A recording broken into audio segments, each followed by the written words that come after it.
Boa noite para todos, eu sou Marcelo Militão e está começando o programa Cidadão Tropical. Um local onde o objetivo é a recuperação do paciente em tempo hábil, em ambiente adequadamente preparado, onde a atitude de cada membro da equipe está orientada para utilizar todas as facilidades e técnicas disponibilizadas. Estamos falando de uma UTI, Unidade de Terapia Intensiva, uma das áreas mais desafiadoras e importantes dentro de um ambiente hospitalar, onde a rotina é permeada pela complexidade e pela urgência. Na UTI, cada segundo conta e cada decisão pode significar a diferença entre a vida e a morte. É um ambiente onde a pressão é constante, as dificuldades se alternam e a dedicação é absoluta. Para falar desse assunto, convidamos a médica intensivista a doutora Raquel Inácio Prado. Boa noite, doutora Raquel. Tudo bem? Como vai? Boa noite, Marcelo. Tudo bem? Tudo tranquilo. Prazer tê-la aqui. Vou começar falando o seguinte, parece que quando se fala em saúde, um dos grandes problemas é, será que vai ter vaga na UTI? Pegamos uma cidade como Londrina de exemplo, né, que é uma cidade grande. Está sempre faltando vaga, doutora? Como é que é a questão da vaga em UTI? É muita gente precisando? A gente, dependendo do hospital em que a gente está, existe uma procura maior, né? Então, a gente costuma falar em demanda reprimida, que é quando existe a necessidade, né, a solicitação de vaga ali dentro do hospital e existe uma espera para isso. Então, a gente vê nos dias de hoje alguns hospitais com demandas reprimidas um pouco maior, mas isso também falando dentro de hospitais com bastante leitos de UTI. A gente organiza essa demanda reprimida a fim de dar, né, fluidez aí nessa situação, e então a gente percebe que todos os hospitais, aí não vamos dizer assim uma falta de vaga de forma absoluta, né? Com certeza, se eu abrir um leito, esse leito vai ser ocupado. Mas existe todo um gerenciamento atrás disso e a gente vê que né, se pensar, tem como ocupar esse leito sempre. Porque muita gente não imagina o quanto é caro montar um leito de UTI, não é verdade? Exatamente, né? Para manter um leito de UTI e montar, mesmo dar início, né, aos trabalhos aí com a terapia intensiva, exige muito equipamento, né, muita tecnologia, monitores, aparelhos, né, ventiladores mecânicos, né, que são os respiradores, camas adequadas, máquinas de infusão contínua de medicamentos, todo um recurso humano, né, são vários funcionários envolvidos no cuidado de um paciente. Então, assim, não é barato montar e nem manter o leito em funcionamento, né? Então, exige bastante recurso. A Santa Casa de Londrina, inclusive, recentemente, vamos dizer, inaugurou novas UTIs, não é isso? Conta pra gente como é que foi esse movimento lá na Santa Casa. Assim, dá para falar de todos os hospitais de uma maneira geral, né? Que cresceu muito o número de leitos após a pandemia. Na verdade, durante a pandemia, né? E após a pandemia, esses leitos ficaram. Então, todos os hospitais em Londrina cresceram com isso, né? A Santa Casa, ela já vinha num processo de expansão, né? De aumento de número de leitos no geral e também fizeram, né, isso com os leitos de UTI. Então, a gente trabalhava com 30 leitos, hoje a gente trabalha com 50 leitos de UTI. Um aumento importante, importante, né? Importante. E gerenciar tudo isso, organizar tudo isso requer tempo, né? E como a gente falou aí, né? São bastante recursos que estão envolvidos, não só o financeiro, mas como de toda uma equipe, né? Existe, uma curiosidade até minha, inclusive na disposição, na forma como manter montado, houve evolução? Ou é a mesma coisa de quando começaram? Não. Mudou muito, né? A terapia intensiva no Brasil, aí ela já tem algumas décadas e óbvio que tudo quando é começo geralmente é mais simples, né? Mas com o passar dos anos tudo foi regulamentado, então a gente segue regulamentações da Anvisa, do CFM, né, que é o nosso Conselho Federal de Medicina, também da parte de enfermagem, tem várias exigências que a gente tem que cumprir quando vai montar, né, uma unidade. Então, assim, existe um distanciamento solicitado entre os leitos, né? Até isso? Até isso, né? Quantos metros eu tenho que dar de um para outro, até 2 metros são recomendados. Óbvio que se a gente tiver estrutura para montar leitos fechados, que a gente fala, né, em que a gente chamaria, cada lugar tem o seu nome, mas a gente chamaria de box, né? Então, o leito teria sua porta, então a divisória ficaria aí um pouco mais ampla, né, entre um leito e outro. Então, assim, organizar, a gente tem que cumprir várias regras, não é pura e simplesmente colocar uma cama e falar que ali vai ser cuidado de UTI. A gente precisa... E esses leitos chamados de box, por exemplo, onde ficam aqueles pacientes com doença contagiosa? Ou na UTI todo mundo tem um problema que pode... Isso, então assim, a gente precisa de leitos fechados, com porta fechada, porque alguns pacientes vão ter doenças que transmitem no termo respiratório, que a gente fala, né? Então, não seria contagioso, assim, né, o termo adequado, mas por uma possível transmissão. Então, para que a gente tenha uma segurança maior, né, para as outras pessoas, outros pacientes, toda a equipe, é recomendado esse isolamento. Assim como foi, né, quando a gente falou aí muito, teve, né, o Covid, a pessoa tinha que ficar isolada em casa para não ter essa transmissão, até para as pessoas dentro de casa ou fora, né? Então, por isso que a gente acaba classificando esse paciente em isolamento respiratório. Então, né, ele precisa ficar ali num cuidado maior para que não haja transmissão. E quando a gente tem pacientes com algum tipo de infecção, que a gente sabe que pode se propagar essa infecção, a gente tem que tomar vários cuidados, tanto na nossa paramentação, lavagem de mãos e uso de luvas, aventais para examinar o paciente, né? Pelo risco aí de disseminar isso entre os outros pacientes. Então, eles são classificados e a gente tem que ter esse cuidado maior, não necessariamente fechar aí dentro de, né, nos boxes fechados, né? Então, poderia ficar em box aberto, mas com outros cuidados. E só voltando na pandemia, para vocês, vocês, tanto médicos como enfermeiros e técnicos de enfermagem que estavam lá na UTI, algum conseguiu sair sem pegar Covid? Ou era impossível naquela época, doutor? Olha... Porque o contato era muito grande, apesar dos cuidados. Assim, né? Olha, a gente... Vários colegas, né, vários funcionários, várias pessoas ao redor ali no trabalho pegaram. Eu não sei te dizer se alguém saiu assim, ileso, né? Graças a Deus, assim, a gente não teve pessoas que eram da equipe assim, com doença mais grave, né, com cuidado um pouco maior, uns um pouco mais sintomáticos, mas pelo menos a gente não teve assim, situações... da equipe ser atingida várias pessoas de maneira drástica, assim, sabe? Mas foram muitos casos, né, que vocês atenderam? Muitos casos, muitos. Nossa, não dá nem para... Não consigo nem dimensionar um número agora, assim, né? Foi muita gente do primeiro mesmo. paciente, não só na Santa Casa, mas no Brasil, do primeiro para hoje, mudou muito o jeito de tratar? Quando é Covid? Ou já com a vacina e outras coisas, já mudou o doente isso, mesmo? Mudou bastante. A gente ainda tem casos de Covid que acabam internando no hospital. A gente não vê mais aquela doença grave clássica. Pode ser que aconteça, mas em números assim, hoje, em um mês eu posso te dizer que no último mês, vamos dizer aí, a gente já está acabando abril, eu não vi nenhum caso grave. Né? A gente vê casos mais leves e às vezes a pessoa interna por outros motivos, que não o Covid mesmo, né? Assim, né? A parte respiratória, tá? E ao longo da pandemia a gente avançou muito com o tratamento, né? Os cuidados, principalmente, que era aquela dificuldade maior inicial, o manejo ali da respiração daqueles pacientes, né? Então, em poucos meses a gente conseguiu entender como tudo funcionava, porque era novo, né? Como agredia de fato. Era novo no mundo todo, não era só aqui não, era no mundo todo. Né? E o que era necessário para reverter isso, né?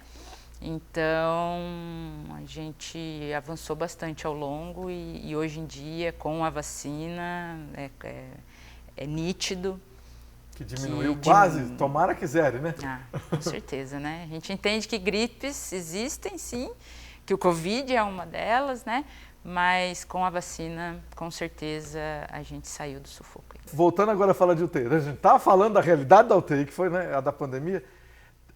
Há hospitais que têm UTIs para cardiologia, Isso é indicado? É interessante ou não? Sim, é interessante. É que, assim, existem hospitais maiores, né, e com públicos focados, vamos dizer assim, né? Então, hospitais que têm excelência, por exemplo, em atender a parte de coração, a parte cerebral, e acabam destinando leitos de UTIs em específico para esse tipo de paciente, né? Então, isso vai muito de como é a realidade da instituição, né? O quanto aquela instituição, por exemplo, interna de pacientes cardíacos, né? Tanto da parte clínica quanto da parte cirúrgica, assim, do coração, e às vezes acaba agrupando, né, uma UTI em específico, em que daí existem uma rotina já, assim, especializada, né, e toda a equipe, não só a parte médica, mas como de enfermagem, fisioterapia, consegue, sabe, né, tem treinamento para lidar com aquele público em específico. Os né? equipamentos são os mesmos? São os mesmos. Né? Acaba que, às vezes, o paciente com doenças cardíacas, né, quadros cardiológicos, precisam de um ou outro equipamento diferente do que, de repente, um paciente que não tem nenhum problema cardíaco. Mas, no geral, o equipamento, o ventilador, né, o aparelho respiratório é o mesmo, a máquina de infusão de medicamento é a mesma, se ele precisar de hemodiálise, por exemplo, a máquina é a mesma, né? Então, nesse sentido da organização da estrutura, não mudaria muito. Certo. Muda mesmo assim, a especialização da equipe, né, que estaria mais treinada para esse público o tempo todo ali em atendimento, né? Só explicando para as pessoas, o médico que está lá na UTI, ele é um médico especializado, não é isso? Tem que ter um conhecimento profundo, né? Muitas vezes ele não vai ter a especialidade de medicina intensiva, assim como eu tenho a formação, né? Eu fiz a especialização, a residência que a gente chama, né? Mas quem não tem a especialização pode trabalhar na terapia intensiva, porém ele tem que ter um conhecimento bem a fundo, né, do tipo de doente que vai estar ali. O hospital, a UEL, o curso de medicina da UEL e o hospital universitário tem residência dessa Sim, a gente tem. Eu sou formada em terapia intensiva pela Universidade Estadual. E a gente tem, né, então, há alguns anos, já há muitos anos, na verdade, a residência. E agora houve umas mudanças pelo Ministério da Educação no tipo de acesso, né, para o médico entrar na residência, mudou um pouco as regras. E com isso, hoje, nós temos 15 residentes em terapia intensiva, que são 5 no primeiro ano, 5 no segundo ano e 5 no terceiro ano. Então o interesse é grande. É grande, cresceu bastante, mais uma vez falando aí do cenário da pandemia, da Covid-19, com a gente, né, lidou, né, puramente aí com pacientes críticos, né, então que necessitaram aí de leitos de terapia intensiva, e isso fez, na minha opinião e de outros colegas, a gente percebeu que fez despertar um interesse na parte médica aí daquelas pessoas que ainda iam buscar uma especialização. Então cresceu bastante a procura pela especialidade. É possível dizer, doutora, que é vamos dizer assim, um local do hospital onde está presente a pressão o tempo todo? Como é que é, dentro da sua experiência? Assim, muitas vezes essa pressão é de nós mesmos, né? Tentando salvar a vida. Tentando salvar vidas, né? Então a gente sabe que são, né, condições clínicas ali que os pacientes têm de extrema gravidade, cada um com a sua proporção, e o nosso objetivo é sempre, até ensino lá para os meninos a pergunta que não pode faltar: o que mais eu posso fazer? Será que há algo além? Óbvio, respeitando limites, né? De onde a pessoa não sofrer muito. Exatamente, também. Até onde a gente pode ir, reconhecer esses limites, né? Então, às vezes, a pressão é meio que nossa, assim, né? E a gente sente, assim, não digo pressão das famílias, né? Mas existe aquela angústia, né? Do familiar entender que caminho está tomando aquela situação. Então, a gente quer sempre levar a melhor notícia. Então, a gente acaba nós mesmos nos pressionamos, mas com a experiência, né, com o passar do tempo dentro ali do ambiente, a gente aprende a lidar com isso e levar sempre com amor aí a notícia para eles. E quais, né? que habilidade que tem que ter um médico intensivista? Nossa, bastante. Porque só o conhecimento teórico é importante. Não tô dizendo, mas só isso na hora H não é suficiente, né? Porque na hora H a gente tem que saber conduzir parada cardíaca, né? Então não é só saber indicar o remédio ou reconhecer, saber fazer uma massagem cardíaca, né, efetiva, intubar um paciente, então saber a técnica de intubação e saber as possíveis complicações que a gente pode se deparar ou dificuldades que a gente pode se deparar.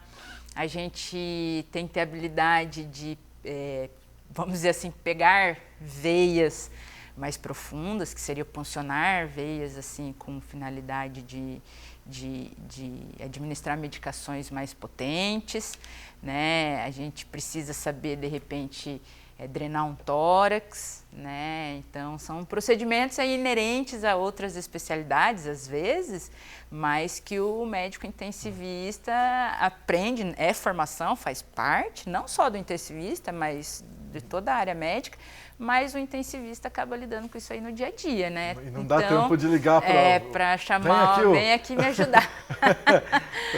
Agora ou não é, né? Então... Esses seriados médicos, o Plantão Médico, o da doutora Grey Anatomy e outros, eles já estão perto de mostrar o que é uma realidade de terapia intensiva? Ou quando, não sei se você já viu, mas quando você vê, você fala, não é assim não, como é que você pensa? Eu não costumo acompanhar muito, assim, séries, né, acabo dormindo antes, vamos dizer assim, mas mostram uma boa realidade, sabe, dá para a população, né, que não não tem formação, dá para ter uma boa ideia do que é o nosso dia a dia dentro do hospital, na área de emergência, na área de terapia intensiva, né? Óbvio que tem todas, às vezes, uma floreação ali em cima do diagnóstico, né? Ou do que tem que fazer, mas dá para ter, sim, uma boa noção da nossa realidade. Hoje, tem um tempo médio que as pessoas ficam num leito de UTI? Vocês têm que medir, vocês têm a estatística disso? Isso, a gente faz a estatística disso, até para entender o dimensionamento, né, e como remanejar os leitos dentro da instituição, os leitos de terapia intensiva, né. Em média, é que isso vai variar assim, né, do tipo de paciente, né, o tipo de condição que o paciente tem, mas em média um paciente acaba ficando de 5 a 7 dias no leito de terapia intensiva.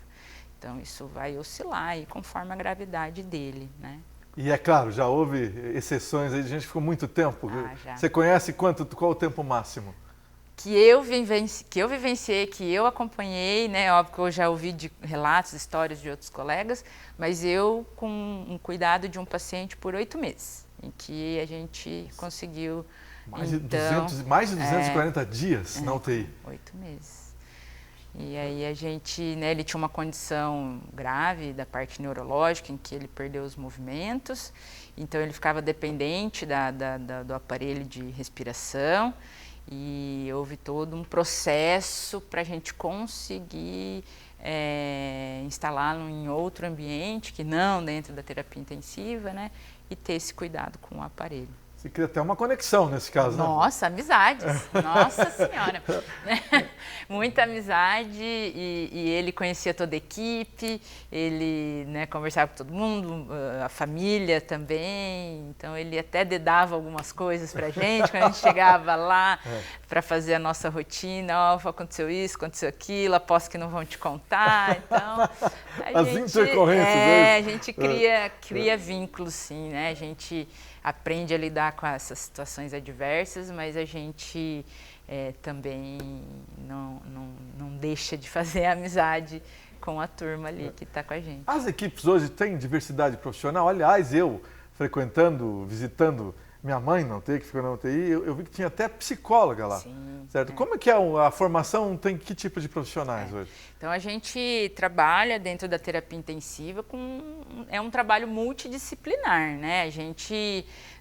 O médico não está sozinho. Então a gente precisa que toda a equipe esteja em sintonia. E com o passar do tempo foi se entendendo que era necessário mais profissionais, que não só o médico, o enfermeiro e o fisioterapeuta.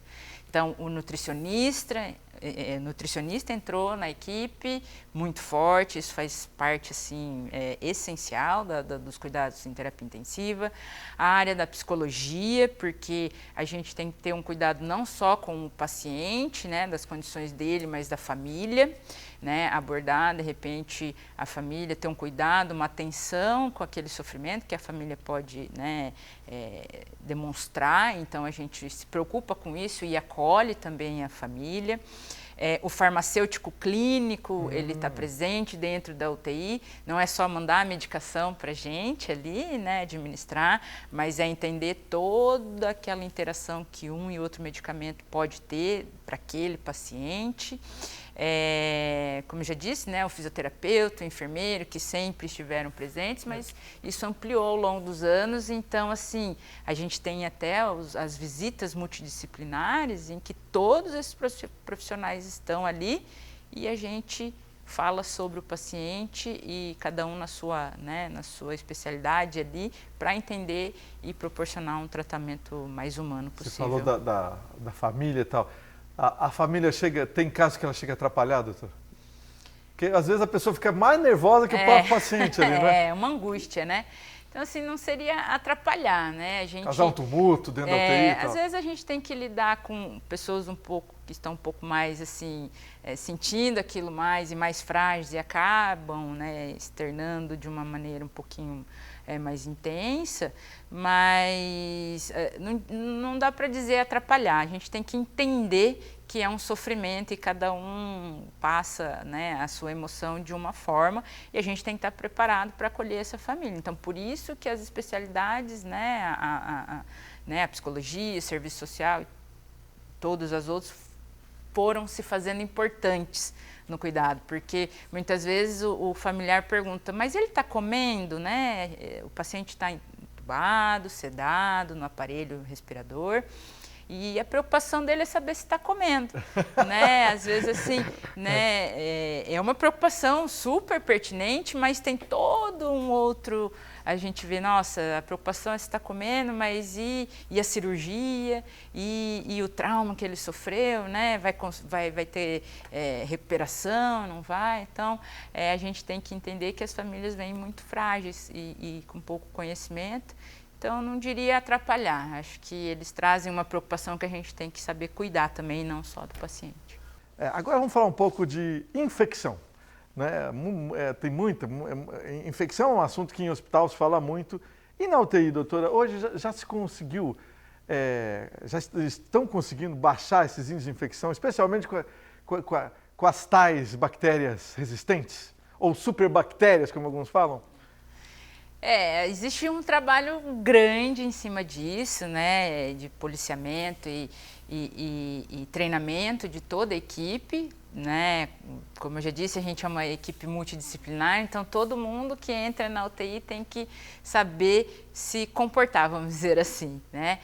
Se vai examinar paciente, tem que lavar a mão antes e lavar a mão depois, né? Porque esse a gente sabe que é o principal método de prevenção, né, da propagação das infecções, né? Então, reduzir, a gente consegue ter um bom controle, na verdade, sabe? Às vezes identifica-se alguma bactéria diferente, então a gente toma ações para que isso não se propague. Infelizmente, zerar e dizer que não existe não é possível. Né, acho um pouco... É um sonho. É um sonho que não existisse, né, que isso realmente zerasse. Mas a gente pode trabalhar para fazer com que isso se torne o mínimo possível, né? Porque a gente sabe que as complicações são grandes e o custo, né, do tratamento desse tipo de situação também é elevado. Então a gente tem que sempre trabalhar na prevenção. E essas bactérias resistentes são resultado do quê? Elas vêm de onde? Elas foram criando resistência aos medicamentos? Elas criam resistência, né, elas criam mecanismos de resistência aos antibióticos existentes direcionados para elas, né? Então, infelizmente, a gente não consegue frear isso, né? Fazer a bactéria não desenvolver esse mecanismo de resistência, mas a gente consegue através de outras formas, né? Não utilizar antibiótico de maneira indiscriminada, sem necessidade, um tempo adequado de antibiótico, né? Porque essas bactérias elas infelizmente conseguem driblar certas coisas que a gente ainda não foi capaz de descobrir como, né? E o processo de limpeza da UTI, ele é especializado também? Sim, existe todo um processo de desinfecção quando o paciente desocupa o leito, né? E a gente vai receber um novo. Então, aquele leito, ele passa por uma higienização específica, com materiais específicos, um mínimo de tempo necessário para ser ocupado depois, né, logo que acaba a higienização. Então, assim, realmente esse cuidado é fundamental e toda a equipe ali, né, os profissionais da limpeza estão habituados a isso e, inclusive, ensinam a gente como também cuidar em determinadas situações. Eles também? Com certeza. Não faça isso, faça isso. Com certeza, né? A gente tem toda a questão do lixo, né, o descarte né, é separado conforme a contaminação do material. E gera lixo, hein? Não é? Infelizmente, gera muito lixo ainda, né? A gente precisa começar agora a pensar nessa parte, mas dentro do hospital é um pouco... Não pode ser reaproveitado, né? Exato, exato. Não pode ser reaproveitado e né, o consumo, né, de material é muito grande, né? Por cuidados para cada paciente, então a gente ainda tem que desenvolver aí algumas coisas para economizar nesse sentido, nesse montante, né? Você falou sobre nutrição, que entrou nutricionista. Aliás, lá no 43º Simpósio Internacional de Medicina Intensiva em Bruxelas, o doutor esteve lá e foi falar sobre isso, sobre adequação nutricional em UTI, isso. Não é? Primeiro, você estudou em Bruxelas, é isso? Isso. Quando eu estava na minha formação de terapia intensiva, durante a minha residência, eu sempre tive a vontade de estudar fora e ter o conhecimento, viver outras realidades. Então, junto das minhas professoras, das minhas chefes, a gente buscou um local em que pudesse me aceitar, né, dentro de um programa aí de observação, que a gente chama, né? Então, eu fui para Bruxelas, onde, né, no Hospital Erasmus, que é ligado à Universidade Livre de Bruxelas, é um centro importante na minha especialidade. No mundo? Isso, no mundo, isso. Né? Existem, né, vários outros, mas no mundo ali esse serviço tem muita importância. Então, eu pude vivenciar um período, né, em que eu aprendi bastante e acabei fazendo bastante contato, né, com a equipe. E agora eu retorno, desde o ano passado, com apresentação de trabalhos científicos, né?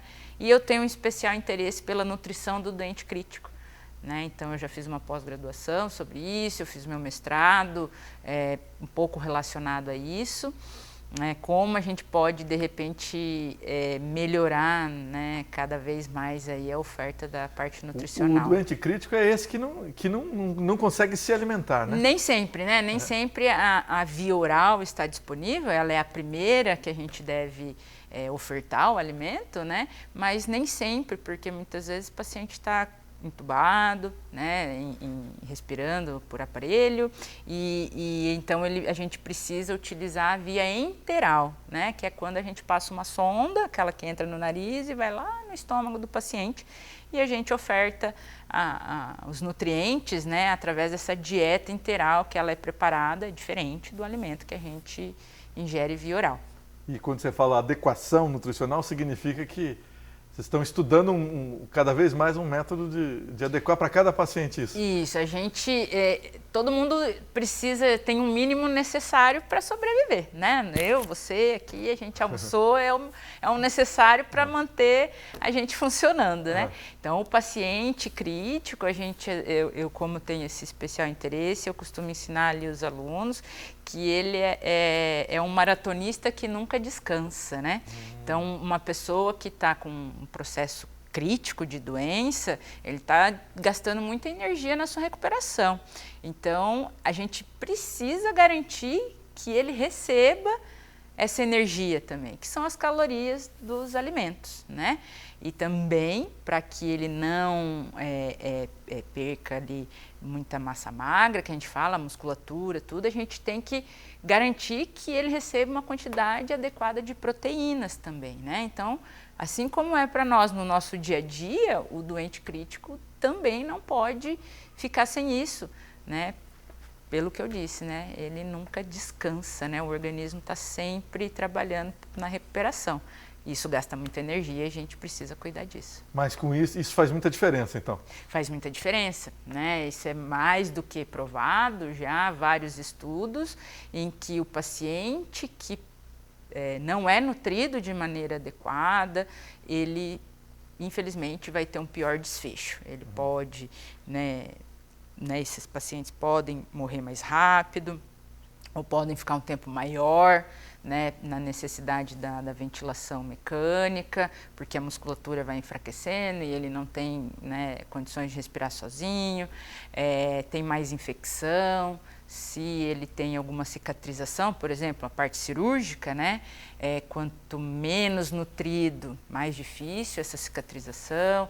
Os pacientes queimados, né, grande queimados, em que essa inflamação é tão grande que consome muita energia e ele precisa de energia para cicatrizar. Então, ele precisa de muita energia, né, garantir que a gente ofereça essa energia adequada para que ele passe por esse processo com o mínimo aí de complicações possíveis, né? Então, a alimentação desse tipo de paciente vai atuar nisso e a gente não pode deixar isso de lado. Ano que vem, possivelmente, estará lá de novo no simpósio. Eu estou trabalhando para isso.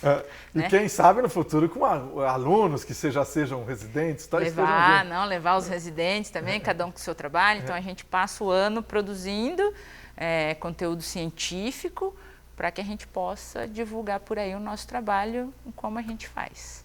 Doutora Raquel, muito obrigado por todas essas informações. Volte mais vezes para a gente conversar mais sobre essa questão. E em 5 segundos, estar na UTI não significa sentença de morte, né? Não. Como alguns pensam aí. Exatamente, né? A gente quer que todo mundo tire da cabeça que UTI não é o fim da linha, né? UTI é a oportunidade daquela complicação, daquela doença grave ser revertida. Obrigado, doutora. Grande abraço. Eu que agradeço. Obrigada. O programa Cidadão Tropical já acabou. Domingo que vem tem mais.